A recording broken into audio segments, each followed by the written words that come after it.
problem with restructuring really is that it's become a four-letter word in most organizations. It's tended to be viewed as something that's arbitrary, that's a bit knee-jerk, and it's often quite random. And that reputation is really not undeserved. And so my problem or my issue is really not with restructuring, but it is with the manner by which it is done. It needs to be a discipline that is much more strategic and less tactical. It needs to be less about let's cut expenses by 5% or let's reduce headcount by some X%.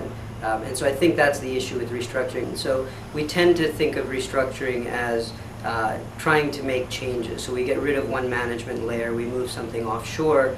The problem is that although things are very different, nothing has really changed. So several years down the road, we see the same issues manifest themselves, and as we at Brilliant and many others have proven, the costs tend to come back over time. So the savings are really just sort of short-term and illusory in many instances.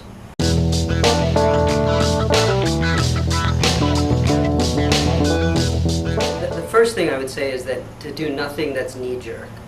The idea is not, the winner is not the person who gets the first cost save, it's the person who creates cost savings and efficiencies that are long-term in nature. And so we advocate an approach that we call, everybody needs another acronym, PaCO, Process and Cost Optimization. And there are really three phases to this method. The first is what we call reflect. So the idea is that not every expense is created equal. A dollar of marketing is very different than a dollar of finance expense, for instance. And so the first thing that the PaCO model advocates is that you bifurcate expenses into what we'll call strategic and non-strategic expenses. Your strategic expenses are those that really are driving the future growth, innovation, and flexibility of the organization. So for instance, marketing, R&D, innovation, sales investments, those are directly touching customers or they are touching the products and services which the organization is offering out. And so those, with the goal in mind for those types of expenses, or what I really would call investments, is not one of minimizing them, but of maximizing the value. And for those types of expenses, which tend to be in the sort of 20 to 35% of total OpEx, a portfolio management discipline is really what is best suited for them. For the remaining 60 to 75% of expenses, these are the non-strategic expenses. And by that, we're not implying that they are unimportant, but just given their distance from the end customer and from products and services, these really need to be the focus of the PaCO model, and where you move on to the next step. The next step is what we call the repair step. So using process mapping and other re-engineering disciplines, really understanding the processes that underlie these non-strategic expenses. The idea is not to just cut costs or to move something offshore, but really fix the underlying processes before you try to do that. So the repair phase is all about making those changes. And then the last piece is what we call reap. And this is after you've done the bifurcation of expenses into strategic and non-strategic, and you've repaired the processes, it's now really looking at reaping those savings. And so at this point, the goal is to look at the expense categories, determine which are the biggest and where the most opportunity is, and understand and assemble a list of short, medium, and long-term opportunities that you can go after in order to achieve process and cost efficiencies.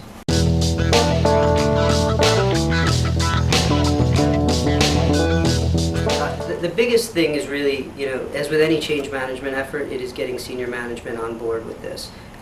This requires an investment. So because it's not a knee-jerk, let's just cut costs, you actually have to invest some time to understand processes and understand your expenses in a manner that hasn't been done traditionally. So getting senior management to see that is key. You also have to deal with the pressure of the street and the market. So when all of your competitive peers may be doing the knee-jerk restructurings, it's often tempting to jump onto that bandwagon. But as previously mentioned, it's not about the first cost save, it's about the most ongoing and the most impactful cost save.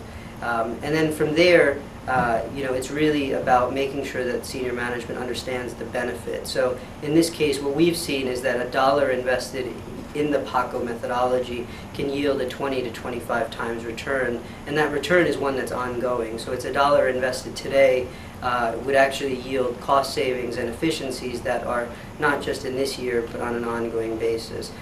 So I think this idea and syndication of this discipline does take some time, but for senior management who is interested in ongoing efficiency, the case can be made fairly quickly and fairly easily.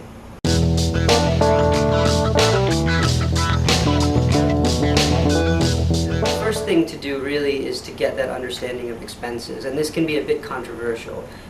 Nobody likes to hear that their expense or what they do is non-strategic, and to some degree all expenses do help the organization from a strategic or competitive perspective, but there is some hard decisions that have to be made around expenses that are closer to the customer, and products and services are ones that shouldn't be cut, and those that are further away do sort of deserve additional scrutiny. So that initial analysis is really the first step. From there, amongst those non-strategic categories, figure out what are the larger investment areas or larger expense categories. So from a materiality perspective, focus on those areas where there is the largest spend happening or where you may know of significant issues. And with that information in hand, you're ready to make the case to senior management. And at that point, it really becomes about getting them on board and getting them committed to the idea of investing in this discipline.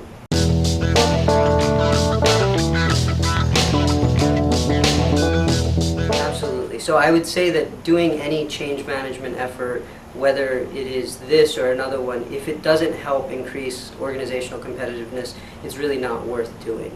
In this instance, what we're talking about with the PaCO method is, can we reduce the ratio of non-strategic expense to revenue? So if we can minimize that over time, the outshoot of that, or the offshoot of that rather, is that we can invest more of those savings in the strategic expense areas. So a dollar that's taken out of a finance or IT infrastructure cost can now be put into marketing, or it can be put into R&D, or it can be put into innovation. And so we're actually reorienting the view of restructuring as something that is the sort of doom and gloom action that we take to reduce company expenses, to something that will actually yield benefits in the sense that those monies can be used for investment in the franchise. And so if you're a CFO or a senior manager, this is a powerful message. It's really talking about restructuring more as a strategic exercise to help the company grow, and less about one-time cost savings. And I think this is a very powerful message, and hopefully reorients restructuring from a four-letter word into something that is a great deal more enticing and appealing to the organization.